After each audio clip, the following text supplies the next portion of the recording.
morning students.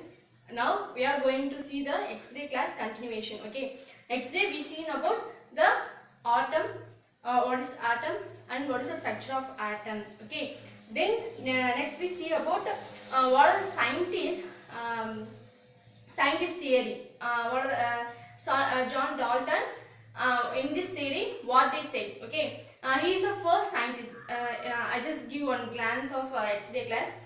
John Dalton gives the basic idea of atom, and then J.J. Thomson discovered the electrons. These are the things X-ray we discussed. Okay, now we are going to discuss about next theory. Okay, take page number 44.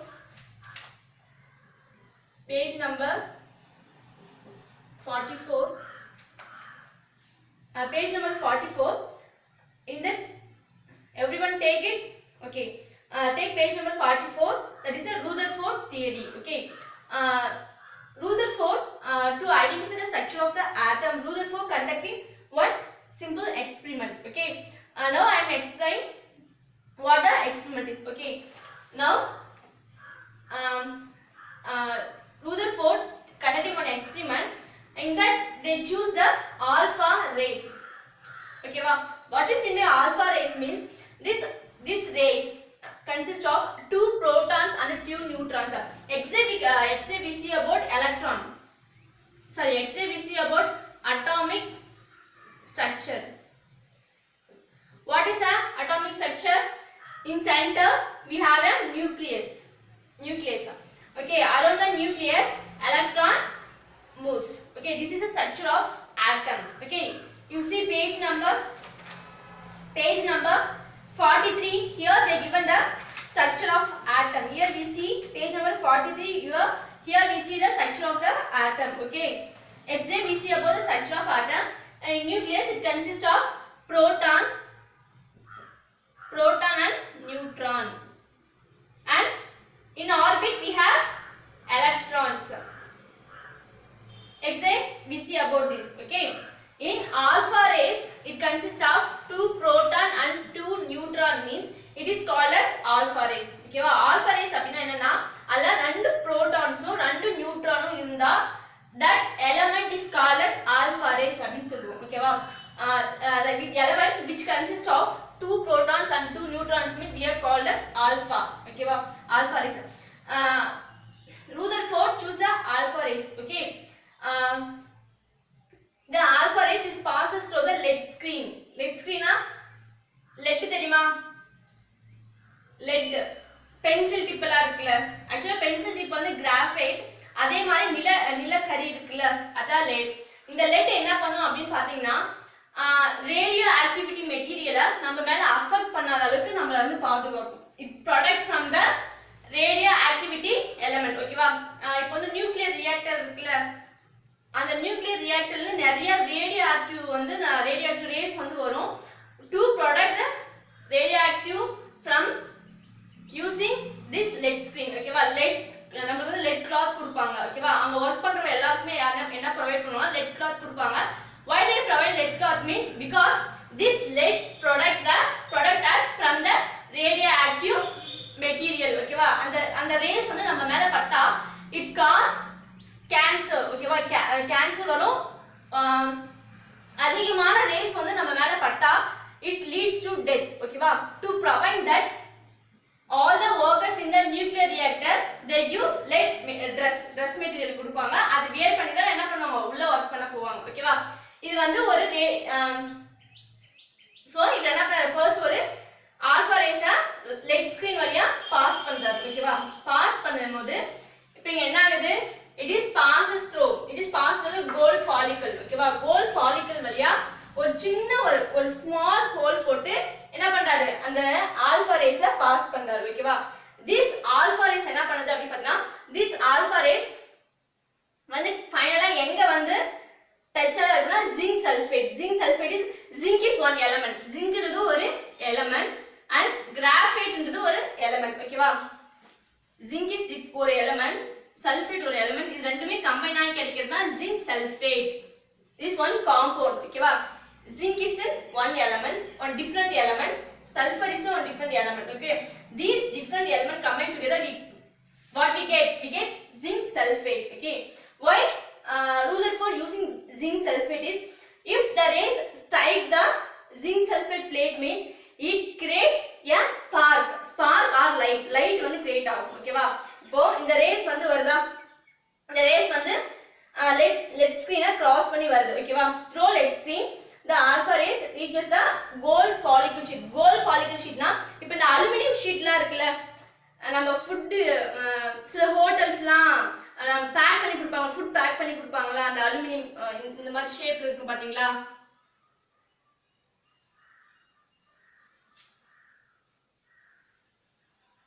இப்போ மேல ஒரு இது cover பண்ணிருப்பாங்களா, இந்த மாதிரி ஒரு நம்ம fried ரைஸ்லாம் வாங்கலாம், aluminium இது மாதிரி அலுமினியம் ஒரு பாக்ஸ் மாதிரி ஃபில் பண்ணி தருவாங்க நம்ம ஃபுட், அதே மாதிரி ஷீட் தான் இந்த கோல்ட் ஃபாலிகல் ஷீட். ஓகேவா, இந்த ஷீட் வந்து கோல்டால மேட் பண்ணிருப்பாங்க. ஓகேவா, ஸோ இந்த ரேஸ், இந்த ஆல்ஃபா ரேஸ் வந்து ஸ்ட்ரைக் ஆகும்போது என்ன, இது ஜிங்க் சல்ஃபேட் மேல ஸ்ட்ரைக் ஆகும்போது என்ன கிரியேட் பண்ணா, ஸ்பார்க் கிரியேட் பண்ணும். ஓகேவா, இங்க பாருங்க, ஃபர்ஸ்ட் வந்து ஆல்ஃபா ரேஸை அவர் சூஸ் பண்ணி லெட் ஸ்கிரீன் வழியா கோல்ட் ஃபாலிகலுக்கு சென்ட் பண்றாரு. இந்த கோல்ட் ஃபாலிகல் இருந்து சில ரேஸ் வந்து பாத்தீங்கன்னா ஸ்ட்ரைட்டா போய் என்ன பண்ணுது, ஸ்ட்ரைட்டா போய் ஜிங்க் சல்ஃபேட் அந்த பிளேட் மேல ஸ்ட்ரைக் ஆகுது. சில ரேஸ் வந்து பாத்தீங்கன்னா லெஃப்ட் சைடுல போகுது, சில ரேஸ் வந்து பாத்தீங்கன்னா ரைட் சைடுல போகுது. ஓகேவா, சில ரேஸ், இது வந்து ஃபர்ஸ்ட் கண்டிஷன் வச்சுக்கோங்களேன், ஃபர்ஸ்ட் வந்து லெஃப்ட் சைடுல போகுது, செகண்ட் வந்து ரைட் சைடு அப்படி ஸ்ட்ரைட்டா போய் ஸ்ட்ரைக் ஆகுது, தேர்ட் வந்து பாத்தீங்கன்னா ரைட் சைடுல வருது. ஓகேவா, இது லெஃப்ட், இது வந்து straight, and then this is a right. Next condition வந்து பாத்தீங்கன்னா இப்படி ஸ்ட்ரைட்டா போற ரேஸ் வந்து திருப்பி என்ன பண்ணுது, இங்க ஸ்ட்ரைக் ஆகி திரும்பியும் ரிஃப்ளெக்ட் ஆயிடுது, திரும்பி என்ன ஆகுது, ரிஃப்ளெக்ட் ஆகுது. ஓகேவா,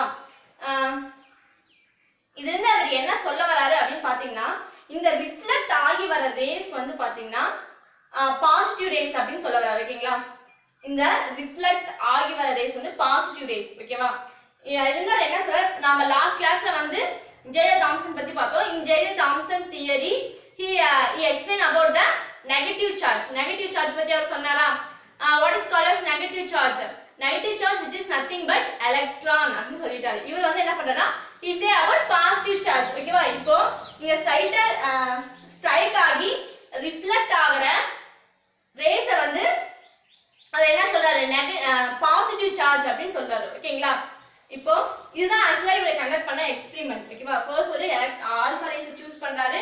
this alpha rays passes through lead screen. After crossing the lead screen, it passes through the gold follicle sheet.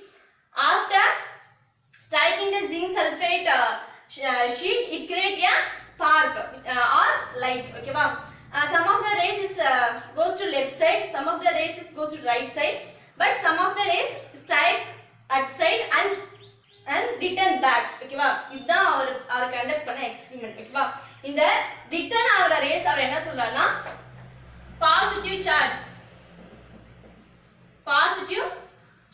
சொல்றாரு. ஓகேங்களா, புரிஞ்சுதா? இதுதான் அவர் கண்டக்ட் பண்ண experiment. Now take page number 44. Now we see the theory, Rutherford theory. There is a shortcoming in Thomson theory. In Thomson theory, he explained about only the negative charges, which is nothing but electron. He does not explain about proton and neutron. So these two are the drawbacks in J.J. Thomson theory. So Rutherford correcting the drawbacks of J.J. Thomson.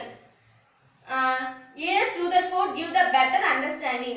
Here Rutherford conduct an experiment. This is that experiment. Okay, he embedded a very thin layer of gold with a positive charge alpha particles. He found that most of the rays travel at the great velocity, passes through the thin gold sheet without encountering any obstacles. A few are, however, turned back from the sheet. Rutherford conducted remarkable and miraculous as if the bullet had turned back after colliding with the tissue paper. Based on this experiment, இப்போ இப்போ அவங்க என்ன தெரியுமா சொல்லியிருக்காங்க, Rutherford வந்து alpha ரேஸை வந்து choose பண்ணாரு. why he choosing alpha rays means because this ray consists of positive charge.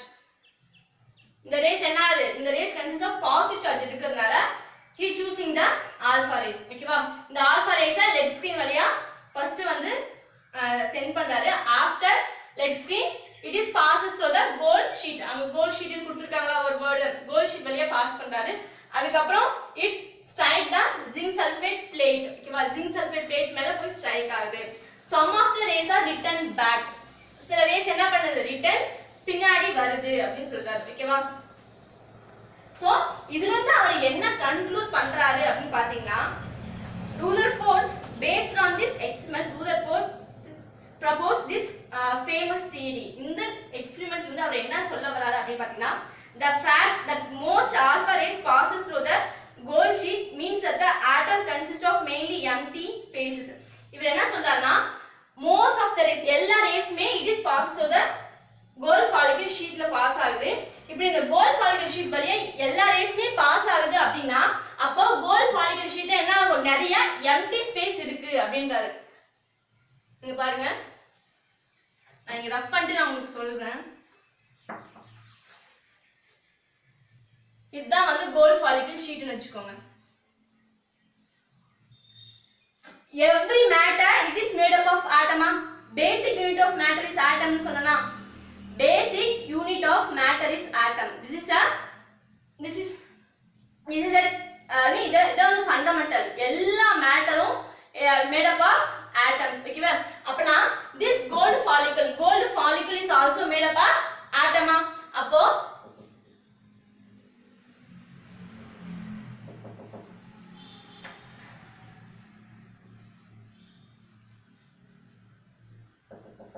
இந்த மாதிரி ஆட்டம்ஸ் இருக்குமா, இந்த ஆட்டம்லாம் we got not able to see through the normal eye. நம்ம நார்மல் ஐயால இத வந்து பார்க்க முடியாது. ஓகேவா, இப்போ என்ன சொல்றானா, கோல்ட் ஃபாலிக்கிள்ல ஆட்டம் இருக்கும். it consists of huge empty. இப்போ எல்லா ரேஸ்மே என்ன பண்ணுது, எல்லா ரேஸ்மே வந்து இந்த ஜிங்க் சல்ஃபேட்டை வந்து ஸ்ட்ரைக் பண்ணுது அப்படினா இந்த கோல்ட் ஃபாலிக்கிள்ல நிறைய எம்டி ஸ்பேஸ் இருக்குன்னு சொல்றாரு. ஒரு ஆட்டம்க்கு இன்னொரு ஆட்டம்க்கு நடுவுல நிறைய எம்டி ஸ்பேஸ் இருக்குன்னு சொல்றாரு. அதனால என்ன ஆகுது, all the rays are strike the zinc sulfate அப்படினு சொல்றாரு. ஓகேவா, this is our first, and the part which is positive charge particles are turned back. I mean straight போய் ஸ்ட்ரைக் ஆகி டர்ன் ஆகுதா, அந்த டர்ன் பண்ற அந்த ரேஸ் மட்டும் அவர் என்ன சொல்றாரு, he is saying this that is a positive rays அப்படினு சொல்றாரு. ஓகேங்களா, so but it is very small in size compared to the empty space.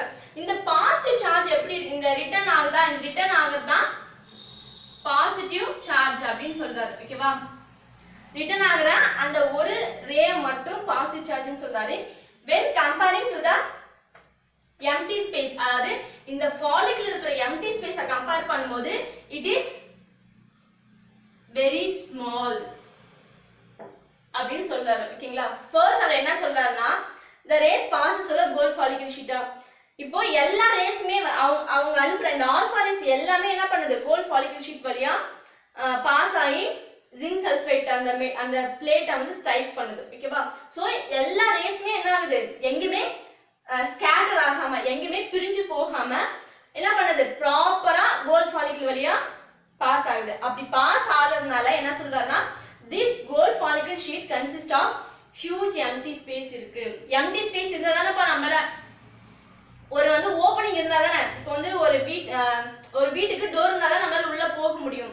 அதே மாதிரி தான். ஓகேவா, இல்ல வந்து இல்ல டோர் இருக்கறனால என்ன ஆகுது, எல்லா ரேஸ்மே ப்ராப்பரா என்ன இந்த டோர் வழியா வந்து ஸ்ட்ரைக் ஆகுது. ஓகேவா, இப்போ இது ஏன் வந்து எல்லா ரேஸும் அலோ பண்ணுதுன்னு பாத்தீங்கன்னா, because it consists of huge empty space.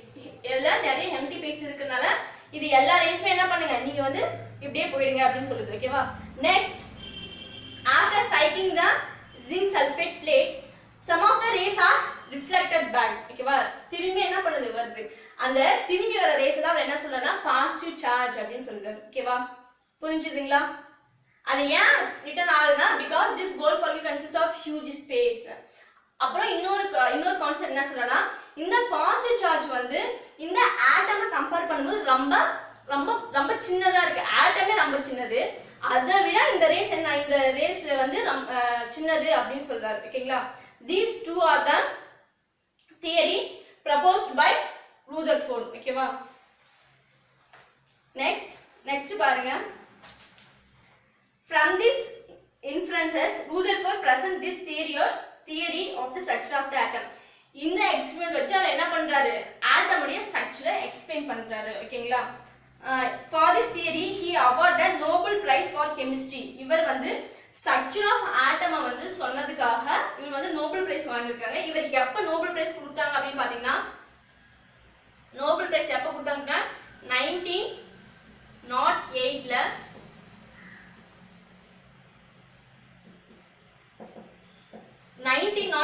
இவர் வந்து நோபல் பிரைஸ் வந்து வாங்கியிருக்காரு. ஓகேங்களா? இந்த பாயிண்ட் உங்க புக்ல இல்ல, just note down it. ஓகேவா? 1908ல ரூதர்ஃபோர்ட் வந்து ஸ்ட்ரக்சர் ஆஃப் ஆட்டமை கண்டுபிடிச்சதுக்காக அவங்க என்ன பண்றாங்க, நோபல் பிரைஸ் வந்து 1908ல கொடுக்குறாரு. ஓகேவா? Rutherford theory proposed the following. இங்க கடைசி பாருங்க, இந்த பாயிண்ட் நான் சொல்லியிருக்கேன். பேஜ் நம்பர் 44ல தான் Rutherford's theory proposes the following. இவர் என்னென்ன சொல்லி இந்த எக்ஸ்பிளைன் வச்சு அவர் என்னென்னலாம் சொல்ல வராரு அப்படின்னு பாத்தீங்கன்னா, the nucleus at the center of the atom has a positive charge. இப்போ நேத்து வந்து ஸ்ட்ரக்சர் ஆஃப் ஆட்டம் வந்து பார்த்தோமா? ஓகே, இப்போ வந்து சென்டர்ல what we have in center we have nucleus. அப்ப இது என்ன சொல்றாருன்னா, nucleus at the center of the atom has positive charge. இந்த நியூக்ளியஸ்ல வந்து என்ன பண்ணா பாசிட்டிவ் சார்ஜ் இருக்குன்னு சொல்றாரு. நியூக்ளியஸ் என்ன இருக்கும், நியூக்ளியஸ்ல வந்து இப்போ எலக்ட்ரான்ஸ் நெகட்டிவ் சார்ஜ்னா நெகட்டிவும் பாசிட்டிவும் தான் அட்ராக்ட் ஆகுமா? பாசிட்டிவ் சைன்ஸ் தான் வந்து அட்ராக்ட் ஆகும். இப்போ நார்த் போல் சவுத் போல் தான் என்ன ஆகும், அட்ராக்ட் ஆகும். ஓகேவா? அப்படி அட்ராக்ட் ஆகுறதுனால தான் இது என்ன பண்ணுது, இந்த எலக்ட்ரான்ஸ்லாம் அட்ராக்ட் ஆகுறதுனால தான் எல்லாமே என்ன பண்ணுது, இதால ஹோல்ட் பண்ணி வைக்க முடியுது. ஃபார் எக்ஸாம்பிள் இப்போ வந்து சோலார் சிஸ்டம் பத்தி பார்த்தோமா? Solar system in centre we have sun is act as a gravity. ஓகேவா? கிராவிட்டி ஃபோர்ஸ் இருக்கறனால தான் மத்த எலக்ட்ரான்ஸ்லாம் என்ன ஆகுது, ப்ராப்பரா அது வந்து அதோட ஆர்பிட்ல வந்து என்ன பண்ணுது, மூவ் ஆகுது. ஓகேவா? அப்படி சன்ல வந்து கிராவிட்டி இல்லனா பிளானட்ஸ்லாம் எப்படி இருக்கும், ப்ராப்பரா வந்து அதோட ஆர்பிட்ல வந்து ரிவால்வ் ஆகாது. அது வந்து இப்ப மெர்க்குரி வந்து வீனஸ் கிட்ட போகும், அந்த மாதிரி வந்து ஆர்பிட் வந்து சேஞ்ச் ஆகும். ஓகேங்களா? கிராவிட்டி ஃபோர்ஸ் இருக்கறனால தான் ஒவ்வொரு பிளானட்டும் அதோட ஆர்பிட்ல என்ன பண்ணுது, மூவ் பண்ணுது. ஓகேங்களா? சோ இது என்ன பண்றாரு, ஜே தாம்சன் வந்து எலக்ட்ரானை கண்டுபிடிச்சாரு. he only discovered the electron. ஓகேவா? இப்போ எலக்ட்ரான் வந்து நெகட்டிவ் சார்ஜ்னு அவர் சொல்லிட்டாரு. அப்போ இங்க நெகட்டிவ் சார்ஜ் இருக்குன்னா அப்ப nucleus is consist of positive charge. ஓகேவா? Positive charge, nucleus is consist of positive charge material இருக்குன்னு இவர் சொல்றாரு. ஓகேங்களா? most of the mass of the atom is concentrated in the nucleus. ஓகேவா? mass which is nothing but weight of the atom வந்து எதை base பண்ணி இருக்குன்னா இந்த நியூக்ளியஸை பேஸ் பண்ணி தான் இருக்கு. ஓகேங்களா? இந்த நியூக்ளியஸை பேஸ் பண்ணி தான் ஆட்டம் உடைய வெயிட்டே இருக்கு அப்படின்னு சொல்றாரு. ஓகேவா? Negative charge electrons revolve around the nucleus in specific orbit. ஓகேவா? இவர் என்ன சொல்றாருன்னா, negative charge particle means which is nothing but electron. ஒவ்வொரு எலக்ட்ரானும் அதோட பர்టిక్యులர் அதுக்குன்னு அலோகேட் பண்ண ஆர்பிட்ல வந்து என்ன பண்ணுது, மூவ் ஆயிட்டு இருக்கு. இப்போ எப்படி சோலார் சிஸ்டம்ல Mercury Venus Earth Mars 8 planets இருக்கா, அந்த 8 பிளானட்ஸ்மே அதுக்கான ஆர்பிட்டை வந்து என்ன பண்ணுது, யூஸ் பண்ணி சன்னை ரொட்டேட் பண்ணிட்டு வருதா? அதே மாதிரி தான் இங்கேயும் ஈச் எலக்ட்ரான்ஸும் என்ன பண்ணுது, அதுக்குன்னு அலோகேட் பண்ண ஆர்பிட்ல மட்டும்தான் அது வந்து என்ன ஆகும், இந்த நியூக்ளியஸை சுத்தி வந்துட்டு இருக்கு அப்படின்னு சொல்றாரு. ஓகேவா? இது வந்து second point. Third, in comparison with the size of the atom nucleus is very very small. ஓகேங்களா? இப்போ இந்த ஆட்டம் இத வந்து ஸ்ட்ரக்சர் ஆஃப் ஆட்டம் உடைய ஸ்ட்ரக்சர் கம்பேர் பண்ணும்போது சைஸ் ஆஃப் த ஆட்டமை கம்பேர் பண்ணா நியூக்ளியஸ் வந்து என்னது, ரொம்ப சின்னது அப்படின்னு சொல்றாரு. ஓகேங்களா? புரிஞ்சுதா இது வரைக்கும்? நம்ம இது வரைக்கும் 3 சயின்டிஸ்ட் ப்ரப்போஸ் பண்ண தியரி பத்தி பார்த்தோம். ஓகேவா? ஃபர்ஸ்ட் வந்து ஜான் டால்டன். ஓகேவா? அதுக்கு அப்புறம் ஜே தாம்சன் தியரி, தென் ரூதர்ஃபோர்ட் தியரி. ஓகேங்களா? இதுல இருந்து நமக்கு என்ன தெரிஞ்சது? ஃபர்ஸ்ட் வந்து ஆட்டம் ஜான் டால்டன் வந்து ஆட்டம்ன்ற ஒரு வேர்டை வந்து ஃபர்ஸ்ட் ப்ரப்போஸ் பண்றாரு. செகண்ட் வந்து ஜே.ஜே. தாம்சன் வந்து எலக்ட்ரான் நெகட்டிவ் சார்ஜ் வந்து எலக்ட்ரான் கண்டுபிடிச்சாரு. ஓகேவா? Rutherford say about the structure of atom. ஓகேவா? அவர் வந்து ஜே.ஜே. தாம்சன் வந்து எலக்ட்ரான் இருக்குன்னு மட்டும் தான் சொன்னாரு. அது வந்து எந்த ஆர்பிட் அதை பத்திலாம் எதுவுமே சொல்லல. ஓகேவா? பட் ரூதர்ஃபோர்ட் தான் என்ன சொல்றாரு? அது வந்து ஆர்பிட்னு ஒரு வேர்டு வச்சு நியூக்ளியஸ் வந்து சென்டர்ல இருக்கும். This nucleus is made up of positive charge. That positive charge is nothing but proton. அவர் வந்து பாசிட்டிவ் சார்ஜ் இருக்குன்னு மட்டும் தான் சொல்றாரு. he doesn't give name for proton. proton அவர் நேம் பண்ணல. ஓகேவா? பாசிட்டிவ் சார்ஜ் இருக்குன்னு மட்டும் சொல்லியிருக்காரு. அப்போ பாசிட்டிவ் சார்ஜ் நெகட்டிவ் சார்ஜ் தான் என்ன பண்ணும்? அட்ராக்ட் பண்ணி ஹோல்ட் பண்ண முடியும். பாசிட்டிவ் சார்ஜ் இருந்தா என்ன பண்ண முடியும்? அட்ராக்ட் பண்ணி அதோடைய ஸ்பெசிபிக் ஆர்பிட் எலக்ட்ரான்ஸ் என்ன ஆகும்? மூவ் ஆகும் அப்படின்னு சொல்றாரு. ஓகேங்களா? புரிஞ்சுதா? இது வரைக்கும் புரிஞ்சுதா? ஓகேவா? Next we see page number 45. In the stage of discovery of the consistence of the atom, atom of Rutherford, John Dalton, J.J. Thomson, Rutherford அவங்க மூணு பேரும் என்ன சொன்னாங்க அப்படின்னு சும்மா ஷார்ட்டா இங்க கொடுத்திருக்காங்க. இங்க பாருங்க. ஃபர்ஸ்ட் வந்து ஜான் டால்டன் என்ன சொன்னாரு? the atom is in spherical shape னு சொன்னாரா? சோ spherical shapeல இருக்குங்களா? அது spherical shape மட்டும் தான் சொன்னாரு. மத்தபடி அவர் எதுவுமே சொல்லல. ஓகேங்களா? அடுத்தது J J. Thomson. J J. Thomson model என்ன சொல்றாங்க அப்படின்னு பாத்தீங்கன்னா, அவர் வந்து positive charge and negative charge பத்தி சொன்னாரு. பாசிட்டிவ் சார்ஜ் அவர் பாசிட்டிவ் சார்ஜுக்கு நேமே வைக்கல, நெகட்டிவ் சார்ஜ் மட்டும் நேம் வச்சாரு. That is called as electron. இங்க பாருங்க, நெகட்டிவ்லி சார்ஜ் எலக்ட்ரான்ஸ் கொடுத்திருக்காங்களா? பட் பாசிட்டிவ் சார்ஜ் மட்டும் தான் கொடுத்திருப்பாங்க. அங்க பக்கத்துல எந்த போர்டுமே கொடுத்திருக்க மாட்டாங்க. Because he discovered only the electron. Electron மட்டும் தான் பேர் வச்சாரு. ஓகேங்களா? Next Rutherford theory. இது வந்து பாத்தீங்கன்னா நியூக்ளியஸ் இருக்குன்னு சொன்னாரா? Nucleus is consist of positive charge particle. பாருங்க, பாசிட்டிவ் சார்ஜ் நியூக்ளியஸ்ல பாசிட்டிவ் சார்ஜ் மட்டும் தான் இருக்குன்னு சொல்லியிருக்காரு. But he does not give name for the positive charge particle. அவர் வந்து நேம் கொடுக்கல. அப்புறம் நெகட்டிவ் சார்ஜ் எலக்ட்ரான்ஸ் என்ன ஆகும்? இந்த நியூக்ளியஸை சுத்தி வந்துட்டு இருக்கு இன் ஸ்பெசிபிக் ஆர்பிட். அதுக்குன்னு அலோகேட் பண்ண ஆர்பிட்ல எலக்ட்ரான்ஸ் என்ன பண்ணிட்டு இருக்கு? மூவ் ஆயிட்டு இருக்கு அப்படின்னு சொன்னாரு. ஓகேங்களா? திஸ் இஸ் த இதான் வந்து இந்த மூணு சயின்டிஸ்ட் என்ன பண்றாங்க? ஸ்ட்ரக்சருடைய ஆட்டம் வந்து எக்ஸ்பிளைன் பண்ணி கடைசியா இவர் வந்து ஒரு அளவுக்கு கொண்டு வந்துட்டாரு. ஓகேவா? ஒரு அளவுக்கு என்ன பண்ணாரு? கொண்டு வந்துட்டாரு. இப்போ இவர்தான் இந்த 3 சயின்டிஸ்ட் தான் வந்து பேசிக் ஆட்டம் உடைய பேசிக் வந்து கொடுத்தாங்க. இன் further we are going to 8th 9th 10th 12th எல்லாம் பாத்தீங்கன்னா போஸ் தியரி அப்படிலாம் நிறைய வரும். ஓகேங்களா? இது நீங்க நல்லா புரிஞ்சுட்டீங்கன்னா அது புரிஞ்சுக்கிறதுக்கு உங்களுக்கு ரொம்ப ஈஸியா இருக்கும். ஓகேங்களா? Next we going to see about sub atomic particles. ஓகேவா? இப்போ வந்து ஆட்டமுடைய ஸ்ட்ரக்சர் பார்த்துட்டோம். ஓகேவா? அப்ப அந்த ஸ்ட்ரக்சர்க்குள்ள என்னெல்லாம் இருக்குன்னு நான் பார்த்தோமா? புரோட்டான், எலக்ட்ரான் and நியூட்ரான் இருக்குன்னு பார்த்தோமா? இப்போ now we are going to see about these 3 particles. ஓகேவா? இந்த மூணு தான் sub atomic particles அப்படின்னு சொல்லுவாங்க. ஓகேங்களா? பார்க்கலாமா?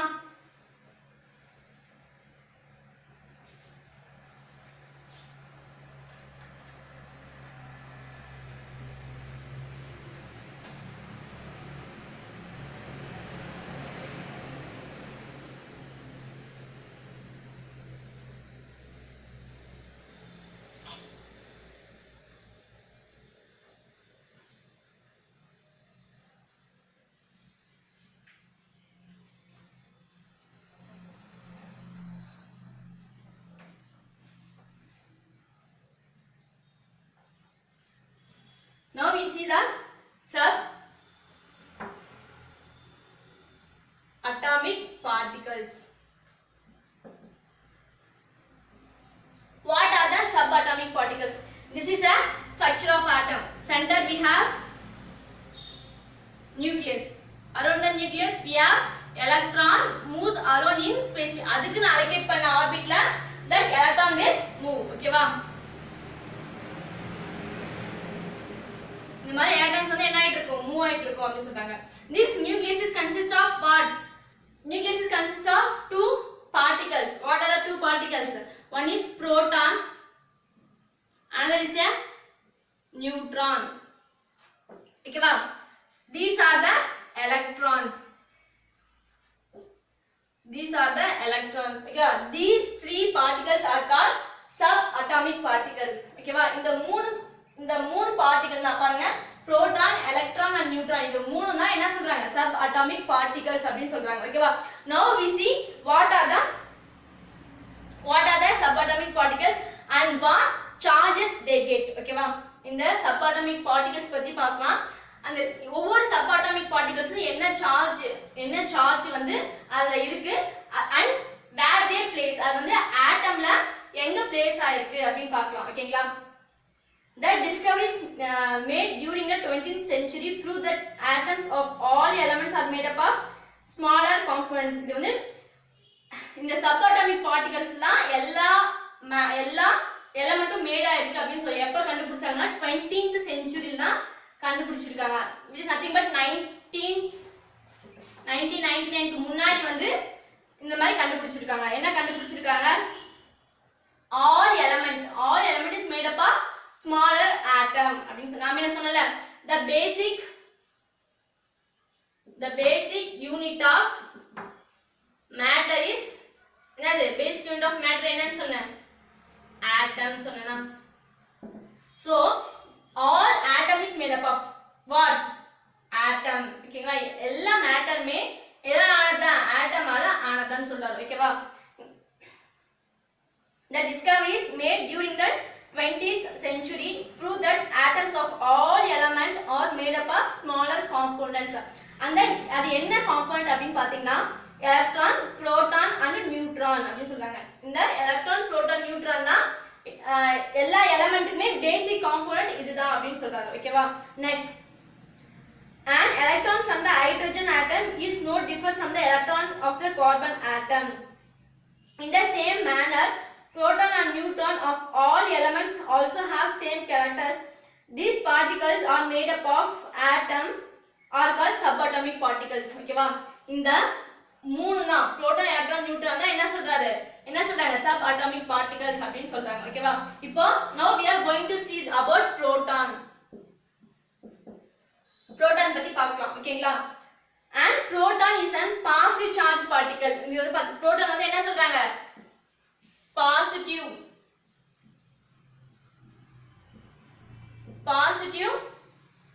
charge particle. நான் சொன்னா nucleus is consist of positive charge மட்டும் யார் சொன்னாங்க, ரூதர்ஃபோர்ட் சொன்னா.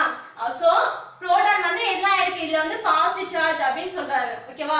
proton is positive charge. it is located at the nucleus.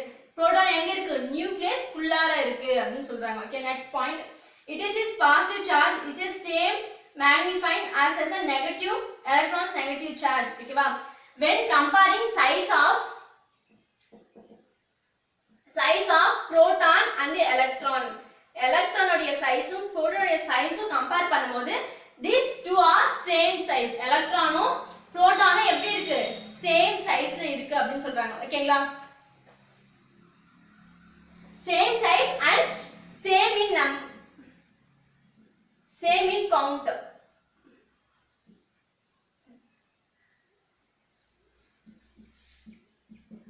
size and count.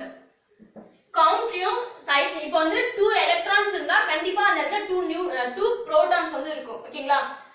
இப்போ எலக்ட்ரானுடைய சைஸும் புரோட்டானுடைய சைஸும் என்ன இருக்கும்? சேமா தான் இருக்கும் அப்படினு சொல்றாங்க. ஓகேங்களா? இங்க வந்து மெயினா கவுண்ட் வந்து ஈக்குவலா இருக்கும் அப்படினு சொல்றாங்க. ஓகேவா? இப்போ வந்து 2 புரோட்டான்ஸ் இருந்தா கண்டிப்பா 2 எலக்ட்ரான்ஸ் இருக்கும். இல்ல இங்க 10 புரோட்டான்ஸ் இருக்கு அப்படினா இங்கயும் 10 எலக்ட்ரான்ஸ் வந்து இருக்கும். ஓகேங்களா? நாம போக தான் இந்த எலக்ட்ரான்ஸ் வந்து எப்படி ஒவ்வொரு எலிமெண்ட்டுக்கும் எப்படி இந்த ஆட்டம்ஸ் வந்து அரேஞ்ச் ஆயிருக்கு அப்படினு பார்க்க போறோம். ஓகேங்களா?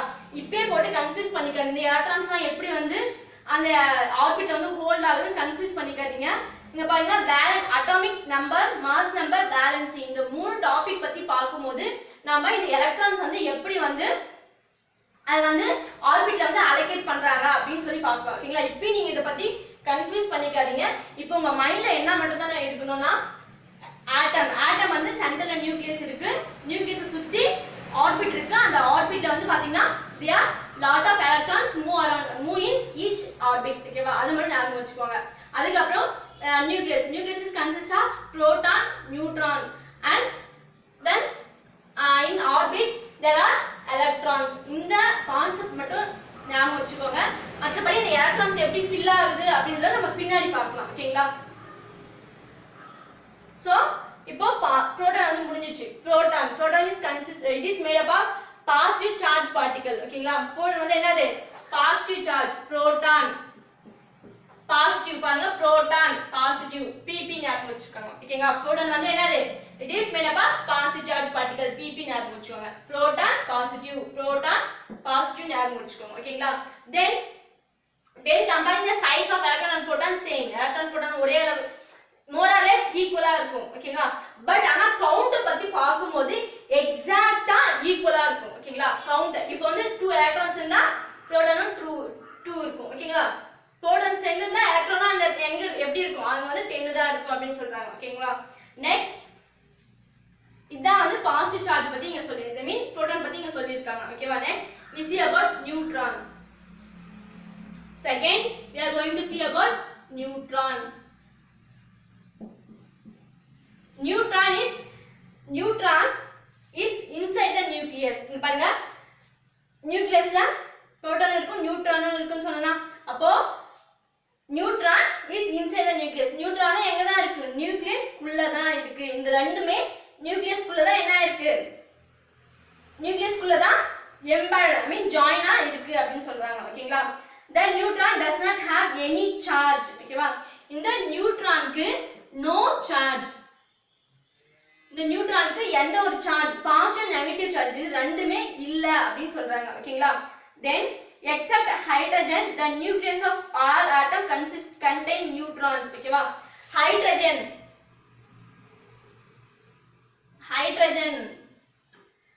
which is nothing but gas. அது அட்மாஸ்பியர்ல இருக்கிற அந்த கேஸ். இந்த நான் என்ன சொன்னேன்? எல்லா matter is in 3 states of solid, liquid, gas. அப்போ எல்லாத்துலயுமே என்ன இருக்கு? ஆட்டம் இருக்கு. ஓகேங்களா? அப்போ இந்த கேஸ்லயும் என்ன இருக்கு? ஆட்டம் இருக்கு. ஓகேங்களா? இந்த எலிமெண்ட்டை தவிர, இந்த கேஸை தவிர மத்த எல்லா எலிமெண்ட்டுக்குமே என்ன இருக்கும்? நியூட்ரான் இருக்கும். ஆனா ஹைட்ரஜன் மட்டும் என்ன இருக்காது? நியூட்ரான்ஸ் இருக்காது. ஓகேவா? there is no neutron in hydrogen gas. Hydrogen கேஸ்ல மட்டும் என்ன இருக்காது? நியூட்ரான்ஸ் இருக்காது. அப்ப other than hydrogen all element consist of neutrons இருக்கும். ஓகேங்களா? proton and neutrons are the two type of particles in the nucleus of the atom. they are called nucleons. இப்போ வந்து these proton and neutrons are inside the nucleus. nucleus குள்ள தான் என்ன இருக்கும்? இந்த proton neutronum இருக்கும். அதனால இது ரெண்டுமே என்னன்னு சொல்றாங்க அப்படி பாத்தீங்கன்னா நியூக்ளியான்ஸ் சொல்றாங்க.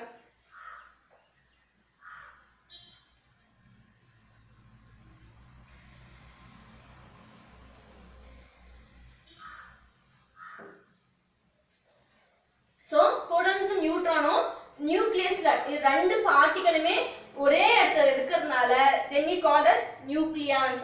அப்ப நியூக்ளியன்ஸ் அப்படினா என்னன்னா புரோட்டான் and நியூட்ரான் இது ரெண்டும் நியூக்ளியஸ்ல இருக்கிறதுனால let we call as nucleons அப்படி சொல்றாங்க. ஓகேங்களா? Next electron. நெக்ஸ்ட் வந்து என்ன சொல்றாங்க? எலக்ட்ரான் பத்தி எக்ஸ்பிளைன் பண்றாங்க. இங்க பாருங்க, புரோட்டான் பாசிட்டிவ் சார்ஜ் இருக்கும் அப்படினு சொல்லிட்டேன். எலக்ட்ரான் அப்ப இது வந்து பாசிட்டிவ் சார்ஜ்னா அப்ப எலக்ட்ரான் கண்டிப்பா என்ன சார்ஜா தான் இருக்கும்? நெகட்டிவ் சார்ஜ்ல தான் இருக்குன்னு சொல்றாங்க. ஓகேங்களா? அப்போ நியூட்ரான் வந்து எப்படி இருக்குன்னா நியூட்ரல். ஓகேவா? பாருங்க, புரோட்டான் பாசிட்டிவ், pp ஞாபகம் வச்சுக்கோங்க. ஓகேங்களா? Proton it is made up of positive charge particle. neutron which is nothing but neutral.